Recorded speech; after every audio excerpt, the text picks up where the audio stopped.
The CEO of KD, Shin Tingfang, must have lost his mind. He dissolved the company's cleaning department and entrusted the cleanliness of the entire building to a young and beautiful girl. People have heard of CEOs making their lovers secretaries or assistants, but having one as a cleaner? That's a first. Even if Shin Tingfang had a peculiar way of showing love, it was unreasonable to make the girl clean the entire building by herself. The previous cleaning department had more than 10 people. The girl was named Shicisi. She looked only about 21 or 22, pure and pretty. Even in the gray, drab uniform, her youthful aura was undeniable. Having such a young girl as a cleaner was truly a waste of talent. A waste of talent? Not bad, you even know idioms. My teaching wasn't in vain. Shin Tingfang lifted his eyes from the computer screen, his thin lips curled in a mocking smile as he looked at the indignant Shicisi. Shicisi leaned on a mop, her delicate nose tip beaded with sweat, showing how exhausted she was. She reached out to hold Shin Tingfang's arm but recoiled at the cold glint in his eyes. She pursed her lips disdainfully and said, "I'm your pet demon. If you don't pamper me, fine. But making me a free laborer? Where's my dignity?" Good thing you remember your identity. Shin Tingfang's smile vanished, replaced by a look of exasperation. All you do is eat, drink, and play, with no ambition at all.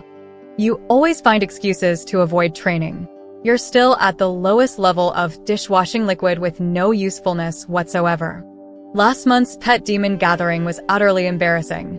Indeed, Shicisi was a dishwashing liquid demon. She was left to Shin Tingfang by his demon-catching master grandfather and had been with him since he was a little kid. 20 years passed, and her powers had only slightly increased, a far cry from other dishwashing liquids of the same period. Shin Tingfang, at his wit's end, decided to exercise his authority and brought her to the company to work as a cleaner, making her start training from the bottom. Dishwashing liquid demons trained by performing basic cleaning tasks first, then progressed to cleansing the human body inside and out, with the highest level being the purification of human souls, similar to priests, nuns, or psychologists. He was helping Shicisi, but she didn't appreciate it at all and exploded. "I'm useless." She pointed at herself, then at Shin Tingfang. "Who changed your diapers when you were a kid? Who signed your report cards when you got bad grades? Who stayed up all night with you after your breakups? Who cleans your apartment now, and who prepares your meals and midnight snacks?" Spit flew half a meter onto Shin Tingfang's face. Wiping it off, he said helplessly, "Do you need to spit so much when you talk? Do you think I'm ungrateful?" Shicisi felt a glimmer of hope, thinking there might be room for negotiation, but Shin Tingfang cut her off. "Precisely because I'm not ungrateful, I'm pushing you to train. Let me make it clear, this is not up for discussion. You'll do it whether you want to or not." His words left Shicisi with no way out. Shicisi felt like a virtuous woman from ancient times being forced into prostitution. No, not a woman, a demon. Though Shicisi was 100 times unwilling, she had a strong suit. If she had to do something, she would do it to the best of her ability. With her inherent cleaning talent as a dishwashing liquid, the employees of KD were pleasantly surprised to find that one Shicisi was more efficient than the entire cleaning department combined. See? People are motivated under pressure. Shin Tingfang was very satisfied with Shicisi and rewarded her with a piece of her favorite tiramisu cake. As she devoured the cake, Shicisi shot him a cold glance. "I remember you were born via a golden C-section." Due to Shicisi's excellent performance, Shin Tingfang allowed her to attend the company's quarterly banquet. Shicisi, having wandered in the human world for many years, hadn't developed any refined hobbies. Her only passion was food. The mention of delicious food made her eyes light up like 200 watt bulbs. However, Shin Tingfang had a condition. "After the banquet, you are responsible for cleaning up the entire venue." "No problem," Shicisi agreed readily. She was willing to give up anything for good food. The banquet, besides the company's employees and executives, also invited executives and their families from other companies. The scene was dazzling with people dressed to the nines. Shin Tingfang mingled in the crowd, toasting with various people, occasionally checking on Shicisi, who was steadfastly focused on eating in the food area. She hadn't dressed up, just wearing a simple white t-shirt and jeans, standing out among the women in formal dresses. Someone sought her out specifically. "Are you Shicisi?" The lazy voice carried obvious arrogance and disdain. Shicisi frowned and looked up, stunned. It was Linya, Shen Tingfang's first love. Shicisi had never liked Linya, whether in the past or now. Though beautiful, Linya was too arrogant and flamboyant. Shen Tingfang, likely driven by an excess of male hormones, pursued her for 2 years. Once they were finally together, Linya decided to study abroad and dramatically asked Shen Tingfang to wait for her. Shen Tingfang, being foolish, actually waited for her all those years. During college, many girls showed interest in him, but he ignored them all. Even now, Linya was the only girlfriend he'd ever had. But after being out of the picture for so many years, what was her sudden appearance at Katie's quarterly banquet supposed to mean? Shicisi watched her impassively as Linya smiled and looked her over. "You do look a bit like me. No wonder Tingfang kept you around." Shicisi curled her lips in displeasure. Upon closer inspection, they did share some resemblance. How had she never noticed before? Linya smiled again, stepped closer, and whispered in her ear. "An imposter is still an imposter. Don't dream of becoming a phoenix. Now that the real one is back, you can leave." It took Shicisi a moment to realize that Linya saw her as a rival. It seemed this girl had been back in the country for a while and had done her homework, confident in rekindling her relationship with Shen Tingfang. Instinctively, Shicisi glanced at Shen Tingfang. He happened to look over too, but he was raising his glass to Linya, smiling warmly and affectionately. Abandoning the old for the new. Shicisi bit her lower lip hard. The banquet was drawing to a close. Linya touched up her makeup in the restroom, looking at her charming reflection with a confident, victorious smile. Suddenly, the light bulb flickered a few times. She didn't pay it much mind and reached for the hand soap. To her horror, what came out was blood, covering her hand. She screamed and stepped back in panic, slipping and hitting her head on the tiles, knocking herself out. It didn't take long for Shen Tingfang to find out that Shicisi was behind it. "Did you forget the rules for pet demons?" Shen Tingfang's face was cold. "Unless your life is in danger or by the master's command, pet demons are not allowed to use magic to harm humans." Shicisi retorted righteously. "She insulted me and hurt my dignity. That's worse than a life-threatening situation. I may be a pet demon, but I have my pride. A man of honor prefers death to humiliation. Haven't you heard?" Shen Tingfang couldn't help but laugh. "And how exactly did she hurt your dignity?" Shicisi glared at him. "She said I looked like her, like a counterfeit." When she was still an embryo, I already looked like this. Who has the time to impersonate her? Who does she think she is? She looked like a 3-year-old who had her candy stolen. Shen Tingfang laughed, ruffling her hair. "All right, don't be mad. Linya might have said something wrong, but she didn't mean any harm." Hearing this, Shicisi got even angrier, swatting his hand away. "Fine, you're all good people, and I'm the only evil one." With that, she didn't look at Shen Tingfang, storming out the door. Shen Tingfang was baffled, muttering to himself, when did her temper get so bad? With nowhere to go, Shicisi wandered the streets. Sad love songs drifted from the shops on either side, making her even more upset. She nearly cried. Shen Tingfang never knew that her lack of diligence in training wasn't due to laziness, but because she wanted to stay by his side forever. Once her cultivation reached the highest level, the contract between the pet demon and the master would be dissolved, and she would gain her freedom. She didn't want that. She just wanted to stay happily by his side. She knew Shen Tingfang would eventually get married and have children, but she was content to quietly watch over him.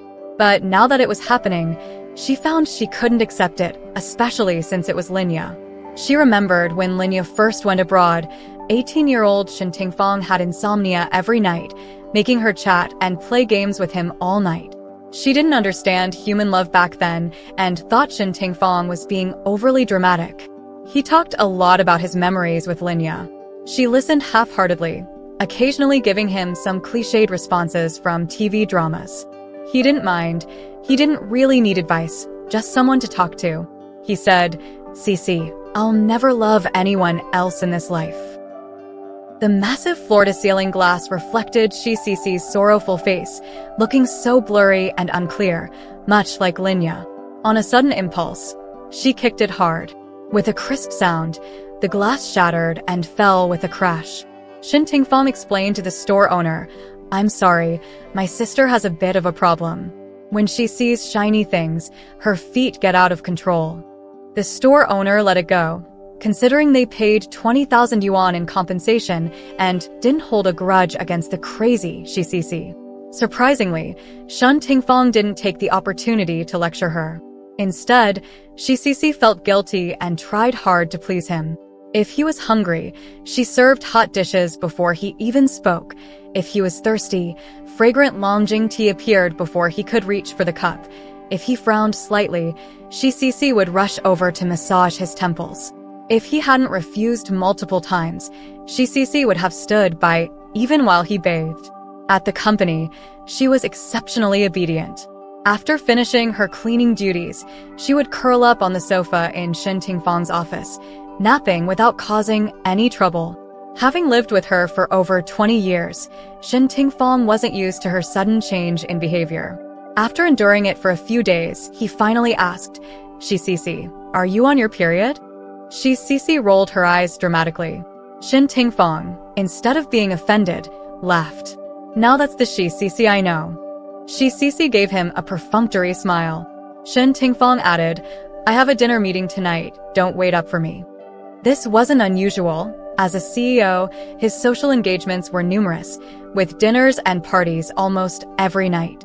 Cece had accompanied him once and found it incredibly boring. A large group of people toasting each other, getting red-faced drunk, and exchanging insincere pleasantries. It was all very fake. She had no desire to go again. This time, she didn't pay much attention either. Shen Tingfang returned home past midnight. Cece, a light sleeper, heard the key and got out of bed. As she walked into the living room, she saw Linya supporting a drunken Shen Tingfang. Cece froze, and so did Linya. Shen Tingfang spotted Cece and gave her a goofy smile. "I'm back." Cece watched them coldly, without saying a word. Shen Tingfang stumbled towards her, hugging her and nuzzling her neck. "Cece, I don't feel well," he whined like a child, making Linya's expression change instantly. Before Cece could respond, Linya pulled Shen Tingfang into her arms, speaking softly, "Tingfang, stop it. You're drunk. Let me help you to bed." She tried to lead Shen Tingfang to the bedroom, but Cece blocked her. "Miss Lin, it's late. I will take care of Shen Tingfang. Please leave." Linya looked at her incredulously, then laughed, a scornful laugh as if Cece had said something ridiculously funny. "If I remember correctly, you're just a cleaner.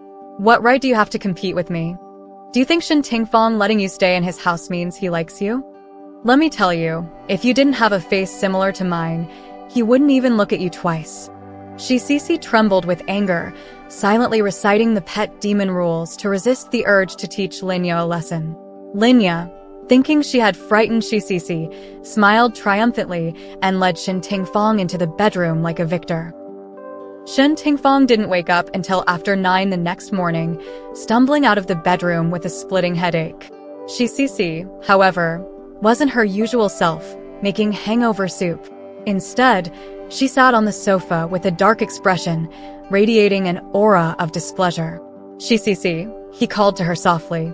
She turned and gave him a cold glance. Dark circles shadowed her eyes. His heart softened and he asked, "Did you stay up all night taking care of me?" Cece's lips twisted in a mocking smile. "I'm not that virtuous. Linya took care of you. She was so devoted, leaving only after 4 in the morning. I was so touched I almost cried." The jealousy was palpable, but Shen Tingfang didn't pick up on it. Of course, it wasn't because he was dense, but because he viewed Cece more as a pet demon than a woman. He assumed she simply didn't like Linya and explained, "I didn't know she was there. If I had known, I wouldn't have gone. I drank too much and had no idea who brought me back." Cece's expression softened a bit, but she still wasn't ready to forgive him. She pushed further. "I hate her. You can't see her again. How can I do that? Business is unpredictable. Shen Tingfang laughed and moved to sit beside her. Shi sprang up, furious. I knew it. You're just making excuses. You're still in love with her. I've been by your side all these years, washing your clothes, cooking your meals, managing your life. Without me, you wouldn't even know where your underwear is. Now that Linya's back, you don't need me anymore? Shen Tingfang, you're abandoning your old demon for a new one, just like that Chen something. Her limited reading left her grasping for historical references, unsure if she got them right. Shen Tingfang laughed heartily but suddenly froze, as if something had dawned on him. He looked at Shi seriously. She was still in her pajamas, hair disheveled, cheeks flushed with anger, her big dark eyes filled with grievance and affection, a picture of a wife confronted by a mistress. His heart tightened. Hesitantly, he asked, Shi, do you have feelings for me? Damn right I'm in love with you. Shi, tired of holding back, blurted out, not caring about the consequences. Instantly, she felt a weight lift off her shoulders, and everything seemed brighter and clearer. Shen Tingfang was silent for a while. You're a demon, I'm a human. The white snake was a demon too, but she still married Su Xian. Did you forget she was later imprisoned under Leifeng Pagoda by Fahai? Xiao Chui and Wang Yuanfeng. Wang Yuanfeng married another woman eventually. Shi gritted her teeth. Huaguzi and an Yu. In the end, Huaguzi left her child with an Yu and departed. Shi ground her teeth. Shen Tingfang's lips curved slightly as he asked, anyone else? Shi racked her brain and suddenly remembered, almost crying with joy, at the last demon pet gathering, that vinegar jar demon and her master. How clever. Real-life examples are always the most convincing. Now it was Shen Tingfang's turn to ponder. After a while, he said, the vinegar jar demon was powerful, diligent, and essentially the elite of the demon world, perfectly matching that CEO. What about you? He looked at her with a half-smile. Shi felt the malice of the world deeply and declared, Shen Tingfang, just you wait. Shi, when she set her mind to it, was unstoppable. Well, she was never human to begin with. In just over 2 months, Shen Tingfang could sense a completely different aura from her, something akin to a demonic presence. Curious, he asked her, how did you progress so quickly? I remember it taking other demons decades to reach your level. Shi, full of pride, replied, I never told you this, but I come from a noble line in the detergent world. My lineage is exceptional, so my cultivation is naturally much more efficient. What are you, white cat or tide? After entering the second stage of her training, Shi no longer worked as a cleaner at KD Company. She found a job at a beauty salon, helping wealthy ladies with detox, skincare, and massages. She was extremely busy and became a star employee at the salon. It was said that products recommended by others had mediocre results, but when she used them, they worked wonders. Many clients specifically requested her services. Her cultivation improved significantly, and she made a lot of money, but she had much less time to take care of Shen Tingfang. He realized she was right. Without her, he couldn't even find his underwear. He missed the days when Shi would laze around, eating, drinking, and having fun with him. Linya, on the other hand, frequently visited the company. Her temperament had improved. She was more thoughtful and smooth. Every time she came, she brought snacks and drinks for the secretarial staff. Sometimes, she would invite him out for meals to reminisce about their youthful past. He had forgotten most of those events, and listening to her felt like hearing someone else's story. Tingfang, do you remember? When I wouldn't agree to date you, you would stand outside our dorm every day, telling each girl who entered to let Linya in room 306 know that you liked her. She laughed softly, her face glowing with a gentle light, eyes filled with affection. Shen Tingfang thought of Shi. When she was still half asleep, she had that same lazy, alluring gaze, completely unaware of her own charm. Sometimes, he did see her as a woman. When he first met her, she looked exactly as she did now. At that time, He had just learned about the demon world and was amazed to discover the existence of detergent demons. Later, he found out that detergent demons were quite normal compared to vinegar jar demons and umbrella demons.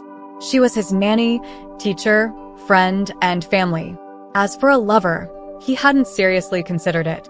When did she realize that love existed? He remembered the first time he told her he was in love with Linya. She asked, "What's that? Can you eat it?" He laughed so hard it took him a while to recover. Because of his mockery, she later crammed a lot of Korean dramas and idol dramas. Was that when the idea started to grow? His lips curved gently, and his eyes held a faint joy. Linya thought he was recalling their past and, unable to help herself, placed her hand over his, softly saying, "Shin Tingfang, let's start over." Rumors spread like wildfire, and soon everyone in the company was talking about how Miss Lin and the CEO were a match made in heaven, a perfect pair. The secretary, who often ate Linya's snacks, was particularly dramatic, declaring, "It's their first love, you know. First love is the most unforgettable. No wonder the CEO hasn't had a girlfriend all this time. He must still be hung up on Miss Lin." Someone raised a counterpoint, but I noticed the CEO seems to care a lot about Shicisi. He seems to have some feelings for her. The secretary scoffed. "Haven't you noticed how much Shicisi looks like Miss Lin?" The crowd then understood with a collective "oh." When Shen Tingfang heard these rumors, he was furious and wasted no time firing the secretary. That day at lunch, he made his position clear to Linya. "In the past, I was young and naive, confusing mere fondness for love. I thought I was deeply in love, but it was just a case of trying to make new words fit an old sorrow." He paused, though he didn't explicitly refuse her. Linya, perceptive as ever, turned pale as a ghost. "Are you still resenting me for going abroad to study?" Shin Tingfang shook his head. "I've forgotten the past." Linya's face was ashen, her hands trembling slightly. "You're lying. If you hadn't forgotten me, why haven't you had a girlfriend since I left? If you hadn't forgotten me, why do you keep Shicisi around? Isn't it because she looks like me?" Before Shin Tingfang could think it through, the words burst out of his mouth. "It's not because she looks like you that I kept her around. It's because you looked like her that I pursued you in the first place." Linya was stunned, her pride severely wounded. She picked up the coffee from the table and threw it in Shen Tingfang's face. Shin Tingfang was also stunned, struck by a realization. It turned out that in his subconscious, he had always seen Shicisi as a template for a girlfriend. It turned out that Shicisi was so important to him, and without realizing it, she had seeped into his thoughts and his heart. But Shicisi was a demon. Shen Tingfang was troubled by this issue. Throughout history, human and demon relationships rarely ended well. He was so agitated that he immersed himself in the bathtub, splashing water absently. In recent days, Shicisi had been coming home later and later. Sometimes, he would fall asleep before she returned, and she was already gone by the time he woke up in the morning. He realized that he hadn't seen Shicisi for 2 whole days, something that had never happened before. Just then, he heard the sound of a key in the door, followed by Shicisi calling out to him, "Shin Tingfang, are you back?" "Yeah, I'm in the bath," he called back, and the room went silent for a moment before footsteps approached the bathroom, getting closer and closer. Shin Tingfang's heart jumped to his throat. Shicisi, with a serious expression, opened the door. Shin Tingfang panicked, unsure of where to cover, and stammered, What are you doing?" Shicisi casually grabbed a towel from the rack and draped it around her neck. "I'm here to scrub your back." "And no, that's okay. I can wash myself." Shicisi took a step closer and glanced at him sideways. "Didn't you ask me to work hard at cultivating? I'm not going to miss any opportunity to improve my skills. There's a difference between men and women." Shin Tingfang had never been so embarrassed in his life, his face turning bright red. Shicisi seemed unfazed, smiling as she said, "Don't talk to me about men and women. When we were young, we even bathed together. Besides, I'm your demon, just a detergent demon. What's the big deal?" Shen Tingfang was left speechless. He didn't know when Shicisi had become so sharp-tongued. While he was in a daze, Shi had already jumped into the bathtub. She was fully dressed, sitting face to face with Shen Tingfang, and said seriously, "Turn around so I can wash your back." Shen Tingfang, with nowhere to put his long legs and arms, covered his important parts with a towel and didn't dare to move. "Don't you think it's a bit cramped?" he asked. Shi said, "Oh," and responded, "Then you should fold your legs." Shen Tingfang didn't dare to move. After a moment of awkwardness, Shi said, "Seems like you want me to wash the front first," and then, with a blank expression, dipped the towel in water and began wiping his chest. Shen Tingfang didn't know how to react and decided to close his eyes and ignore it. Unexpectedly, as Shi continued washing, her hands began to wander more and more. He cried out, grabbing her wandering hands. "What are you doing?" She looked slightly flustered, her cheeks pink. Despite being clearly embarrassed, she put on a practiced demeanor and said, "I'm offering myself to you. Don't fool around." "I'm not fooling around. Cheng Siu taught me this." Shi blinked. She used this method to win over her master. "Who is Cheng Siu?" "That vinegar bottle demon." As Shi spoke, she suddenly kissed him, her lips tasting of chocolate cake. He wanted to push her away, but his hands instinctively wrapped around her waist. She had no experience, her small tongue clumsily probing his mouth like a lost fish swimming around. All his defenses crumbled in an instant. Shen Tingfang was feeling quite troubled. Shi was thrilled. She called Cheng Siu, excitedly dancing around. "I finally slept with my master." Shen Tingfang's sharp gaze turned towards her, and she quickly corrected herself. "No, I finally was slept with by my master." Shen Tingfang pulled her close and said earnestly, "Shi, demon and humans are different paths." Before he could finish, Shi raised her eyebrows. "You want to back out?" "I'm afraid I'll hurt you." "I'm not afraid. We have to try," she said with determination, her eyes shining with a fearless light, as if even if the world were to end tomorrow, she still wanted to be with him. A surge of indescribable emotions welled up in Shen Tingfang's heart. He reached out to pat Shi's head, smiling as he said, "All right, let's give it a try." Shi happily kissed him. Later on, Shi asked a question. "Shen Tingfang, didn't you say you would never love anyone else after breaking up with Linya?" Shen Tingfang looked at her. "Are you human?" "No. Thanks for reminding me."